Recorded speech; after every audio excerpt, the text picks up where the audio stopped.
একটু চা হবে? এই নাও, লেবু চা খাও। একটু সময় দাও, সবকিছু ঠিক করে দেব। আমি তোমাকে বলছি যে কিছু ঠিক নাই, এসব নিয়ে একদম মন খারাপ করবা না। আমি ঠিক আছি। এই জীবনে আমি তোমায় কিছুই দিতে পারিনি। তুমি না একটু বেশি বেশি। তাড়াতাড়ি চা শেষ করে অফিস যাও। তুমি কি রেডি? হ্যাঁ আমি রেডি, চলো। তোমার কি আর জুতা নেই? এই ছিঁড়া জুতা কেন পরছো? আমার অন্য জুতা ভালো লাগে না, এটা পরতেই ভালো লাগে। এর জন্য তুমি আঠা দিয়ে লাগে জুতা পরবা? তাতে কি হয়েছে, এই যে 20 টাকার আঠা দিয়ে জুতাটা ঠিক করে ফেললাম। আর এই ছিঁড়া জামা কেন পরছো?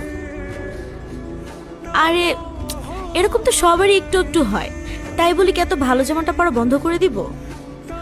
এই যে ঢেকে ফেলছি, ঠিক হয়ে গেছে। চলো। নিউ মার্কেটের ভাড়া